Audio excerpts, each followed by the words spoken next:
What's up? For today's video mula daita diri sa Tigis Falls, ang busay sa barangay Tigis sa Lila, Bohol. Usa na kini kasikat nga hidden gem. Karon tungod sa iyang kanindot nga talan-awon din ang tubig tab-ang gikan sa busay moagi diretso sa dagat. No entrance fee as of now. Libre ang pagsulod, which is perfect for budget travelers. Ang nakalindot ingani nga ma-enjoy mo sa tubig tab-ang o ang dagat nga nag-iusa.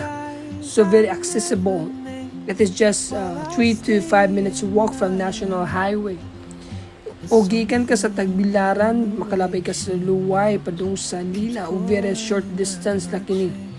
So ang pahinumdum lang sa ilahang nga lungsod tungod kay wala pa kini formal na nagdumala, palihog lang sa paghipos sa inyong mga basura aron magpabilin ang kahilo sa lugar.